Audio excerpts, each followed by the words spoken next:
Meus queridos, vamos meditar na palavra do Senhor? Enquanto você abre a sua Bíblia no Evangelho de Mateus, capítulo de número 8, nós estamos caminhando no Evangelho de Mateus, não é? E nós chegamos agora em Mateus capítulo 8 e paramos no versículo 16. Mateus 8, versículo 16, para a gente aprender mais um pouquinho aqui da palavra de Deus. Então nós vamos trabalhar aqui o seguinte, Mateus 8, versículo 16, até o versículo de número 22, amém? Mateus 8, 16, vamos lá então. Chegada a tarde, trouxeram-lhe muitos endemoniados, na verdade é endemoninhados, tá? Mas vamos falar endemoniado, vamos falar errado é mais bonito, endemoniado, se bem que endemoniado não é bonito de jeito nenhum, né? Mas inhado fica difícil de pronunciar para a nossa língua. Chegando à tarde, trouxeram-lhe muitos endemoniados, e ele, meramente com uma palavra, expeliu os espíritos, e curou todos os que estavam doentes, para que se cumprisse o que fora dito por intermédio do profeta Isaías. Ele mesmo tomou as nossas enfermidades, e carregou com as nossas doenças. Vendo Jesus muita gente ao seu redor, ordenou que passassem para o outra margem. Então, aproximando-se dele um escriba, disse-lhe: Mestre, seguir-te-ei para onde quer que fores. Mas Jesus lhe respondeu: As raposas têm seus covis e as aves do céu ninhos, mas o Filho do Homem não tem onde reclinar a cabeça. E outro dos discípulos lhe disse: Senhor, permite-me ir primeiro sepultar meu pai. Replicou-lhe, porém, Jesus: Segue-me e deixa aos mortos os sepultar os seus próprios mortos. Amém? Quando nós começamos Mateus, nós começamos a dizer para os irmãos acerca dos primeiros capítulos de Mateus, que é os capítulos que vão falar exatamente da ética do cristianismo. Mateus, capítulo 5 até o versículo 5, vai falar de toda essa doutrina prática do cristianismo. Nós já falamos sobre isso. Agora, de Mateus capítulo 8 e Mateus capítulo 9, esses dois versículos, na verdade é a realização das obras poderosas de Jesus. Em Mateus capítulo 8 e Mateus capítulo 9, se encontram 9 histórias com 10 milagres, porque nesses capítulos, a ideia de Jesus, ou pelo menos a ideia de Mateus, que escreveu o Evangelho, era mostrar que Jesus tem uma doutrina, Mateus 5 até Mateus 7, Mateus 8 e Mateus 9, a ideia de Mateus é demonstrar que esse Jesus, que tem uma doutrina salvadora, que tem uma ética diferente da ética dos fariseus, que tem uma palavra viva para transmitir, também é poderoso para fazer aquilo que a gente não pensa ser possível fazer. Então, em Mateus 8 e 9, Mateus, o evangelista, vai relatar 9 histórias e 10 milagres. 10 milagres, e a cada 3 curas, em seguida, Mateus registra um discurso. A cada 3 curas, Mateus registra uma orientação.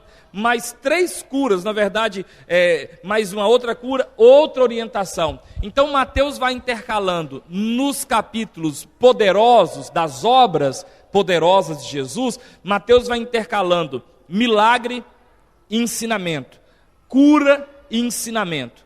Outro detalhe interessante que nós não podemos deixar de transmitir ao coração dos irmãos, é exatamente o que está registrado aqui em Mateus, porque os homens daquela época, eles percebiam que muitos dos sábios dominavam a sabedoria. Existia também muitos encantadores. Havia naquela época uma espécie também de exorcismo. O exorcismo feito por algumas pessoas lá, eles invocavam certos espíritos para que aqueles espíritos pudessem fazer ficar livre de outros espíritos aquelas pessoas que estavam sofrendo. Então, era como se houvesse uma manipulação de espírito. Essa era a ideia do exorcismo. Mas as pessoas que estavam às vezes entristecidas, elas conversavam com algum mestre, algum líder, algum rabi, algum filósofo da época, e esse homem com a sua palavra de sabedoria conseguia trazer um certo refrigério para aquelas pessoas. Coisa que nós também temos hoje espalhado na nossa nação, pessoas que têm profissão, pessoas que estudaram a psique humana, pessoas que às vezes numa certa terapia conseguem amenizar a dor das pessoas. Eles estavam acostumados com isso. Mas nesse capítulo 8 e 9, nesses capítulos, Jesus ele demonstra algo que até então nenhum desses homens havia visto. Jesus demonstra que ele tem poder sobre 3 classes que os homens percebiam que eram impossíveis de se dominar. Nesses 2 capítulos, Jesus demonstra que ele é Senhor sobre a enfermidade. Posso ouvir um amém? Ele tem poder sobre a enfermidade. Jesus cura pessoas doentes. É isso que eles vão ver no capítulo 8, no capítulo 9, nesses milagres, nesses 10 milagres que Jesus opera nesse capítulo. Que Jesus tem poder sobre os enfermos. Que para Jesus não há uma enfermidade que ele não possa curar dentro da vontade dele. Abra um parênteses aqui. Diga comigo, soberania. É uma palavra que o crente não poderia esquecer. Porque quando você lê a Bíblia Sagrada, você não está lendo um manual de política democrática. Você está lendo um manual que foi feito dentro de um contexto, e a Bíblia, tratando-se do reino dos céus, não está tratando como é que eu diria? Do estado dos céus, não é a república dos céus. A Bíblia não diz assim, olha, arrependei-vos porque é chegada a república dos céus. É assim que está escrito? Como é que está escrito? Arrependei-vos porque é chegado o reino dos céus. Bom, uma república tem um governador, tem um líder, um presidente, que é eleito pelo povo. Um reino não tem presidente, não é eleito pelo povo. O reino é monarquia, tem um rei, o rei tem um filho, o filho é o príncipe é o sucessor do trono. O reino de Deus não é a república de Deus. Esse texto está sendo escrito dentro de uma linha de rei. Jesus é o rei, e esse rei tem poder sobre a enfermidade, até hoje.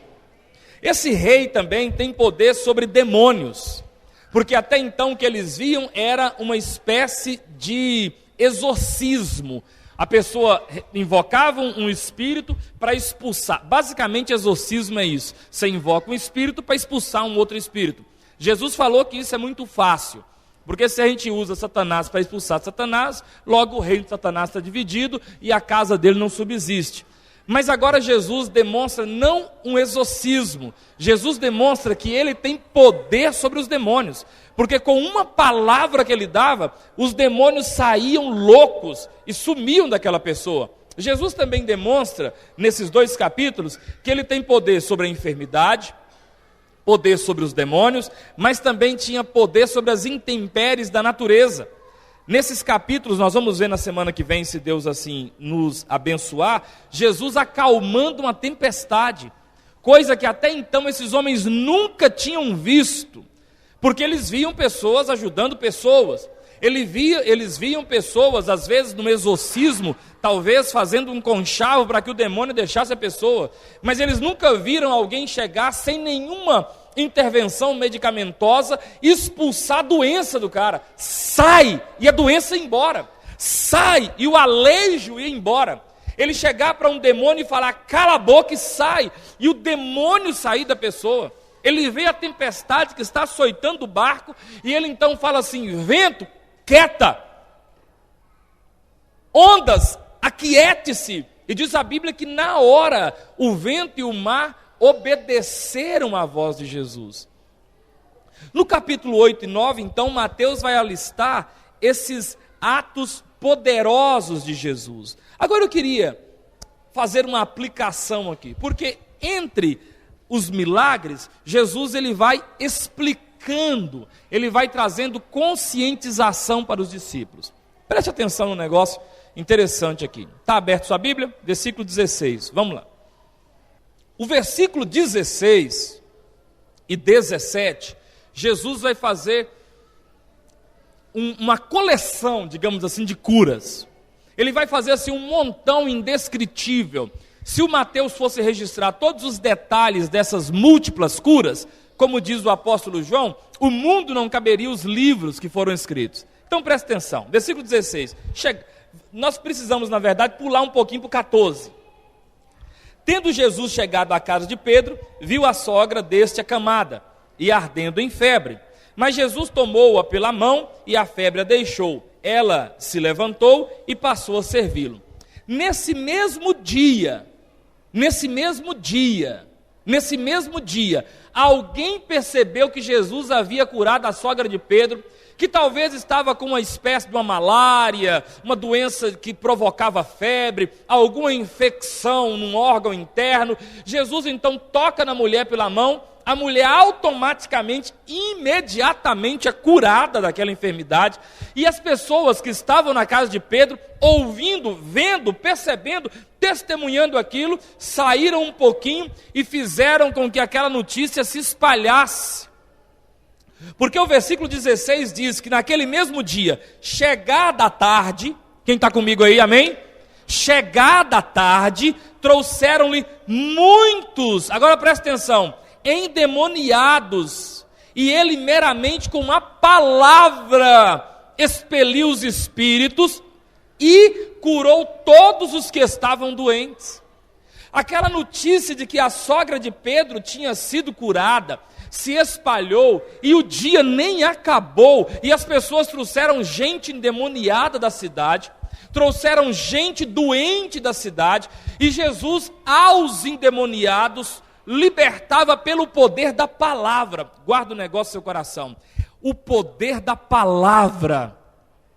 A palavra é poderosa. A palavra de Deus diz: conhecereis a verdade, e a verdade vos libertará.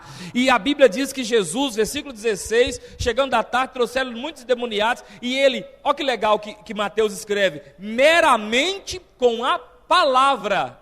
É legal demais, porque eles ficaram tão assustados com aquilo, porque o que eles viam de exorcismo, era toda uma cerimônia de exorcismo, já tinha exorcismo, era toda uma cerimônia. Mas Jesus não, ele escreve assim, meramente com a palavra. É como se estivesse dizendo, o modo que ele expeliu os demônios é totalmente diferente do modo que os outros fazem, porque ele expeliu os demônios meramente com a palavra. Isso é lindo demais. Aí o versículo diz também que ele operou cura, porque todos os que estavam doentes foram curados. Doenças das mais variadas formas haviam sido curadas pela palavra de Jesus, pelo poder emanando de Jesus.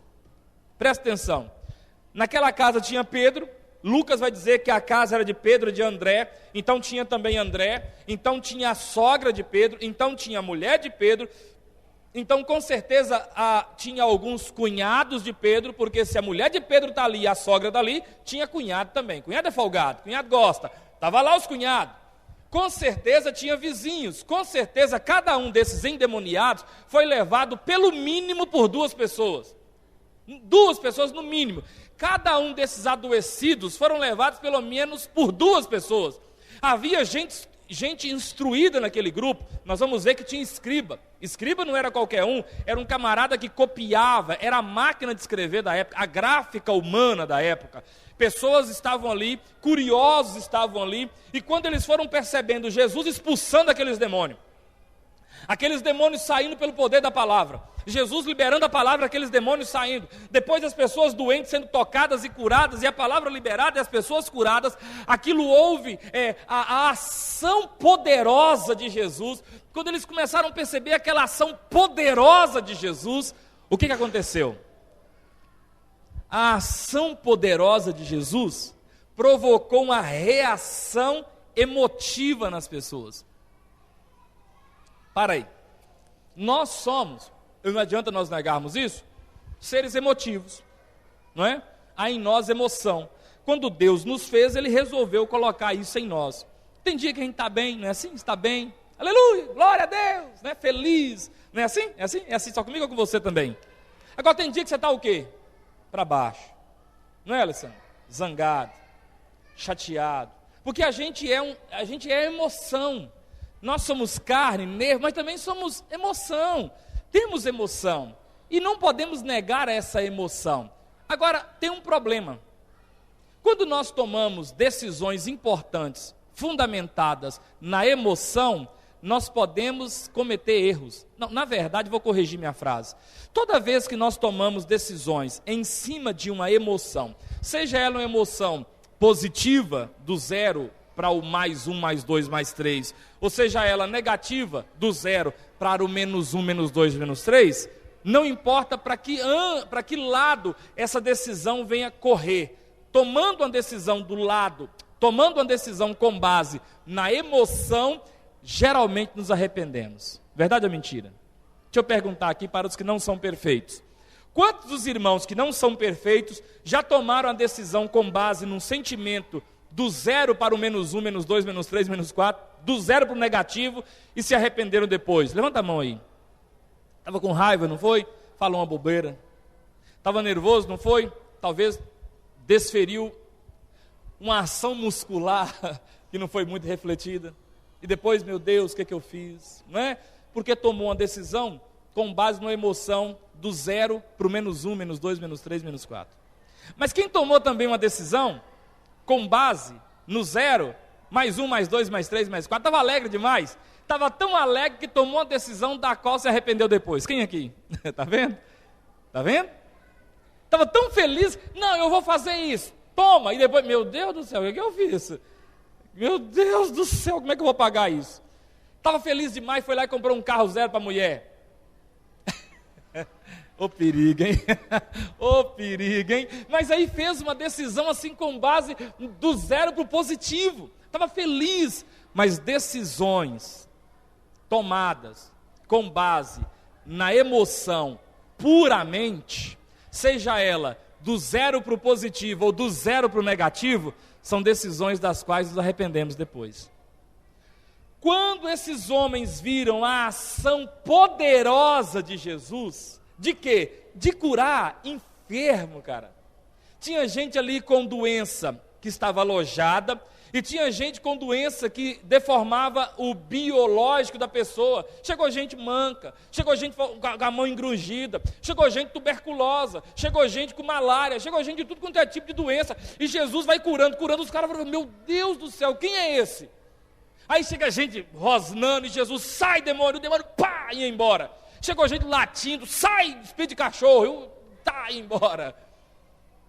Eles vão ficando assim, a ação poderosa dele, o poder emanando, acontecendo, o clima de cura, de milagre, de comoção, de choro, porque um pai que levou um filho todo torto e de repente o filho está em pé, lúcido, um pai que levou um filho lunático, louco, enlouquecido, translocado, de repente vê o menino em estado perfeito de juízo, um filho que levou o pai todo quebrado de um coice, de um burro, e de repente agora o pai está normal. Rapaz, aquilo houve lágrima, houve quebrantamento, houve, sabe assim, um negócio, um fervilhar de emoção, choro, sorriso, glória a Deus, aleluia, meu Deus, será que esse é o Messias? Será que esse é o prometido Cristo? Será que esse é o que havia de vir? E começou aquela coisa, no frenesi desse borbulhar de emoção, algumas pessoas começaram a fazer assim, vou te seguir, eu vou atrás do Senhor para onde for, eu vou largar tudo para ir atrás. Quem já viu gente, depois de um culto, a gente convida, vem à frente e nunca mais aparece aqui? Quem já viu? Pois é. Decisão com base numa ação poderosa. Aí Jesus, após a sua ação poderosa, diante da reação emotiva, traz o pessoal para uma reação consciente. Diga para o irmão, a ação poderosa provocou reação emotiva, que foi rejeitada por Jesus, em troca de uma reação consciente. Diga comigo, as reações não devem ser emotivas puramente, devem ser conscientes. Quem está comigo aí? Consciente. Não adianta você ver o aleijado levantar e você ficar doido. Jesus não quer isso de mim e Jesus não quer isso de você. Pelo menos eu estou fazendo essa leitura do texto. O que ele quer é uma ação consciente. Vamos ver se é verdade. Mateus 8,18. Vendo Jesus muita gente ao seu redor, quer dizer, aquelas curas, as pessoas que trouxeram os doentes, as pessoas curiosas que estavam vindo da padaria, carregando o pão e vendo aquele movimento na casa do Pedro, as pessoas que moravam do lado da casa do Pedro, o vizinho da frente da casa do Pedro, o cara da rua, do final da rua, o cara do outro lado da rua, a gente foi juntando gente. Aí Jesus olhou aquilo e falou assim para os discípulos: vamos passar para outra margem. Era na beira do lago de Genezaré, Mar da Galileia, Lago de Tiberíades, são 3 nomes para o mesmo lugar. Jesus fala assim: vamos sair fora daqui. Começou a embolar demais. Vamos sair daqui, vamos sair. Jesus chama os discípulos e assim: vamos para o outro lado. Aí presta atenção. Antes dele ir, porque eles vão para o outro lado mesmo, é no versículo 23, não é isso? Vai lá no 23. Ele fala para ir para o outro lado no versículo 18. Mas literalmente eles só vão para o outro lado no versículo 23. Porque entre a fala de Jesus até chegar no barco, aconteceu esse incidente aqui. Quando Jesus chamou aqueles mais próximos assim: vamos embora, entrar no barco e ir para o outro lado. Quando ele vai saindo, o povo se acerca, os emocionados, aqueles estão todos assim eufóricos: nossa, curou, isso é demais, isso é, que é isso? Versículo 19: então, aproximando-se dele um escriba, o escriba é o cara que copiava, o escriba era o cara que transcrevia, não tinha imprensa gráfica, né? Gutenberg ainda não havia nascido para inventar a imprensa, então ele pega e ele copiava, fazia os manuscritos. Esse escriba, que era um camarada que de tanto copiar texto sagrado, decorava o texto, era um camarada que, não porque era religioso, mas por causa da profissão, de tanto ele fazer aquilo, ele decorava aquilo. Eu quero que você faça também 10 cópias de Isaías. O cara escrevia aquilo 10 vezes, ele decorava aquilo, ele sabia grandes porções da Bíblia de cor. Aí esse camarada fala assim para Jesus: mestre, seguir-te-ei para onde quer que fores. Uma decisão com base em quê? Na emoção. Ele viu aquilo. Uau! Vou com esse cara, senhor. Está louco? Estou agarrado com o senhor. Para onde quer que o senhor vá, eu vou. Irmãos, talvez Jesus falasse assim: é isso aí, que bom, cara. Vem cá, dá um abraço aqui, varão. Deixa eu dar um beijo no seu pescoço, mano, é isso aí, vem mesmo, eu vim para isso. Mas olha que interessante, Jesus não quer decisão emotiva, Jesus quer decisão consciente. Não é que ele não quer pessoas, é que ele não quer pessoas emotivadas, pessoas com decisões com base na emoção. Ele quer pessoas que saibam o que estão fazendo, porque ele não quer que você... Vem cá, quantos de vocês aqui, digamos que todos nós fôssemos solteiros, quantos de vocês queriam casar com a pessoa que está querendo casar com você, emocionado, tomou uma decisão de casar com você com base numa emoção? Você dá para ela um anel de ouro: eu caso com você. Mas você sabe que daqui 3 semanas vai te largar. Quem quer esse casamento? Ninguém, não é? A gente quer o quê? Que a pessoa pensa aí. Porque nem todo dia eu vou estar tão bonita assim. Inclusive, eu não sei se você sabe, eu tenho um período no mês que eu me transformo. Eu fico assim, sem motivo nenhum. Eu me transformo tipo X-Men.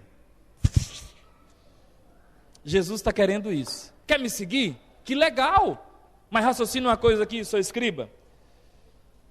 Vamos lá, 19. Então, aproximando-se dele um escriba, disse-lhe: mestre, seguir-te-ei para onde quer que fores. 20. Mas Jesus lhe respondeu: ô escriba, As raposas têm seus covis, e as aves do céu, ninhos, mas o Filho do Homem não tem onde reclinar a cabeça.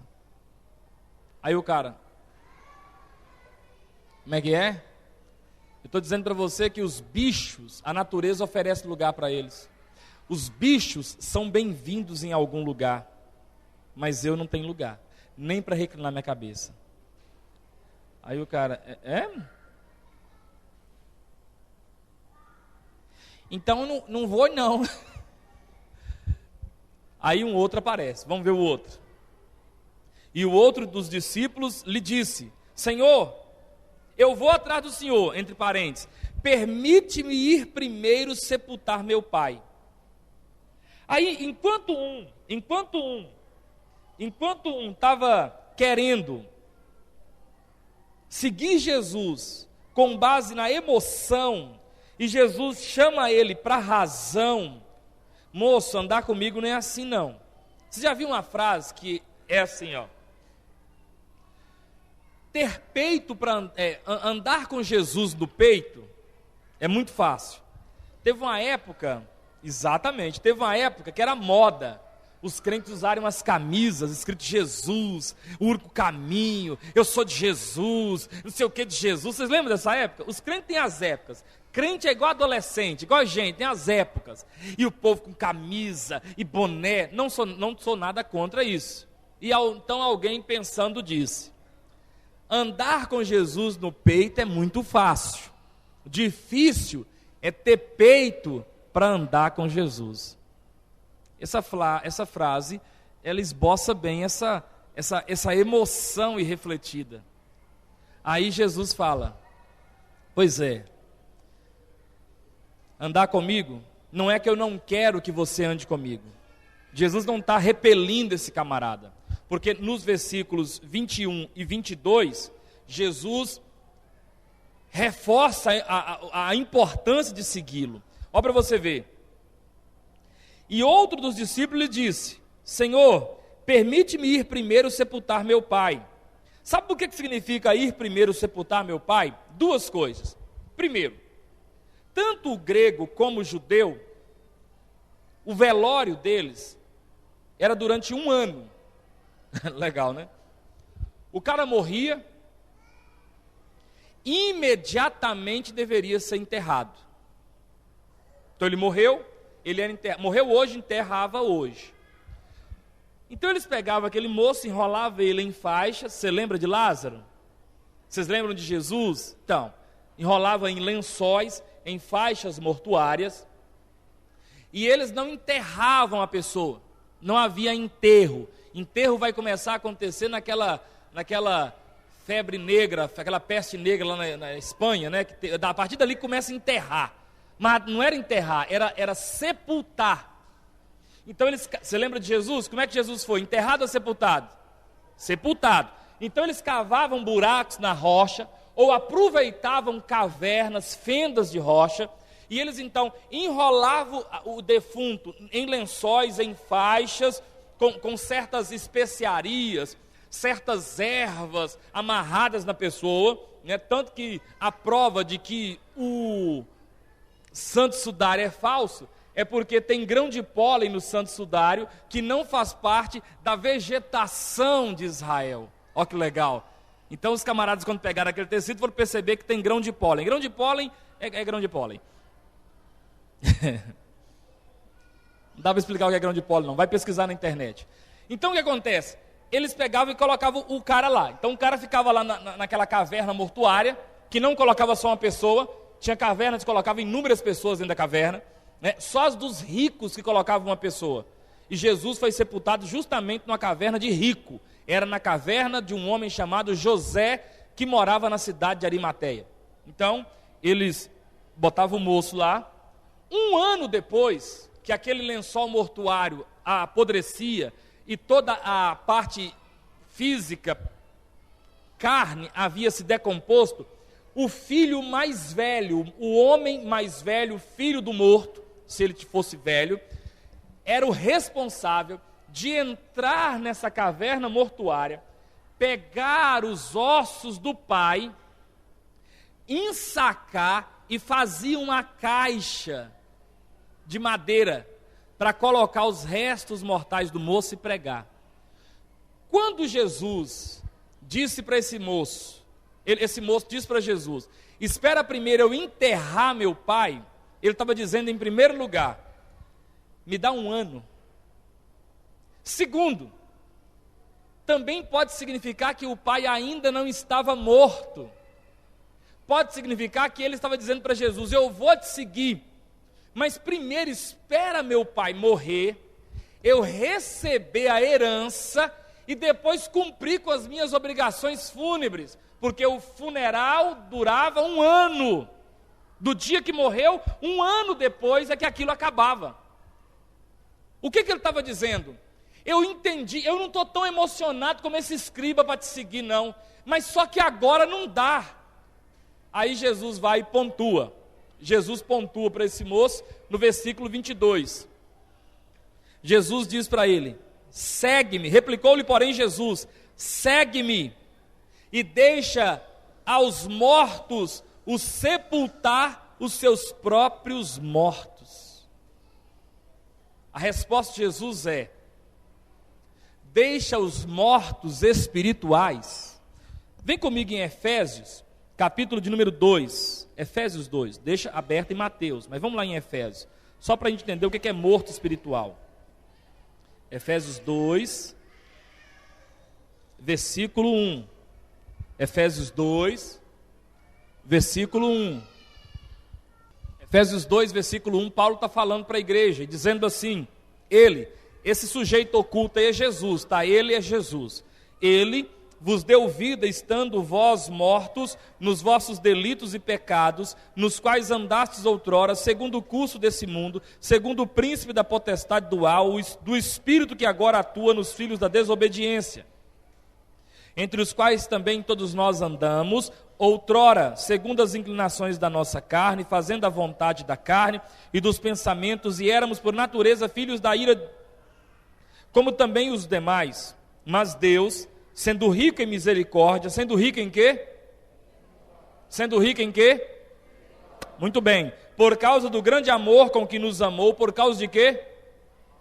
Por que Deus nos ressuscitou? Porque Deus é misericordioso e porque Deus nos ama.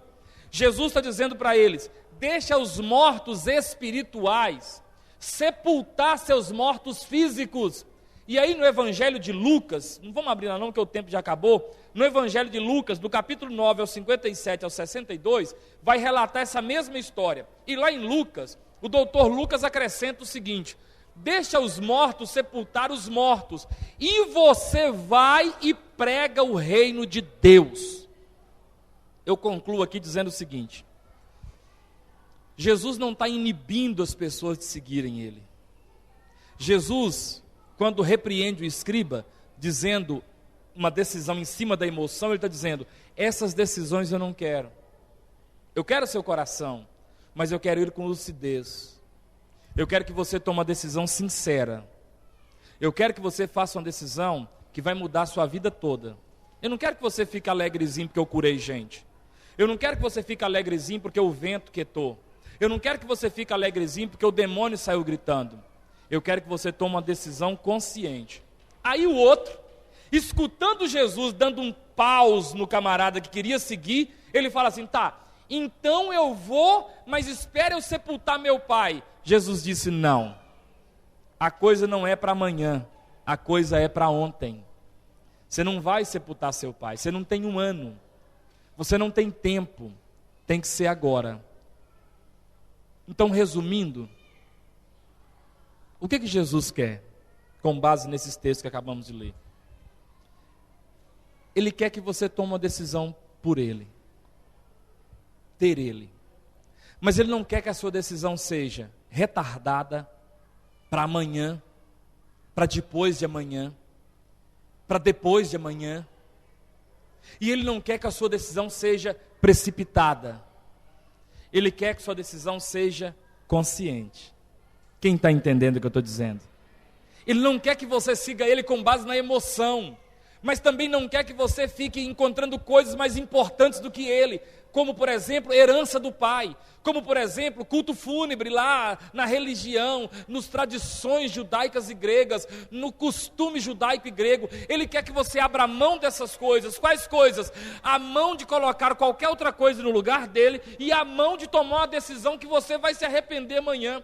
Então o que Jesus quer que eu faça, pastor? Ele quer que eu tome uma decisão consciente. Eu sei em quem tenho crido, disse Paulo. Paulo tomou uma decisão consciente. E quando o machado do algoz estava sobre o pescoço de Paulo, ele disse assim, escrevendo a sua segunda carta a Timóteo: combati o bom combate, acabei a carreira, mas guardei a fé. É isso que você precisa ter na sua mente. Você precisa tomar uma decisão por Jesus. Você precisa entregar sua vida para Jesus. Mas você não tem que tomar uma decisão com base numa emoção, porque você viu o pastor, sabe, dando uns pulos, uma sapituca para lá e para cá, e você falou, não quero esse negócio. Não, não é isso que Jesus quer de você. Mas também você não pode ficar retardando sua decisão, porque você e eu, nós não temos tempo. Você presta atenção numa coisa, há pouco tempo atrás, nós estávamos pensando na Copa que iria ser realizada no Brasil, e nas Olimpíadas que iriam acontecer no Brasil. As Olimpíadas vão acontecer agora, ano que vem. A Copa já aconteceu. Há pouco tempo atrás, era dia 31 de dezembro de 2014. Já estamos em 24 de maio de 2015. Pouco tempo atrás você tinha 20 anos. Eu não vou falar quanto você tem hoje não. Nós não temos tempo. Ele não quer que a sua decisão seja com base na emoção, mas Ele não quer que você fique demorando muito para decidir. Fato é, você precisa decidir sua vida do lado de Jesus. Amém? Queridos, erga suas mãos aos céus. Deus abençoe sua vida, viu? Semana de bênção, tá? Vamos orar. Pai, eu quero abençoar a vida do teu povo nessa noite. Pedir ao Senhor que essa semana seja uma semana abençoada. Como foi lido aqui pelo nosso irmão Marcelino, eleva os olhos para os montes, de onde me virá o socorro? O meu socorro vem do Senhor que fez os céus e a terra. Meus irmãos, quem sabe nessa semana você está erguendo os seus olhos e dizendo assim, meu Deus, como é que eu vou fazer? Meu Deus, como é que eu vou pagar? Meu Deus, como é que eu vou receber? Meu Deus, como é que eu vou fazer? Meu Deus, o aluguel, meu Deus... Erga suas mãos aos céus. Eu vou perguntar e vocês vão responder. De onde te virá o socorro?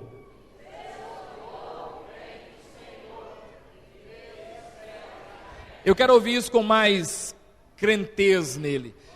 De onde te virá o socorro essa semana?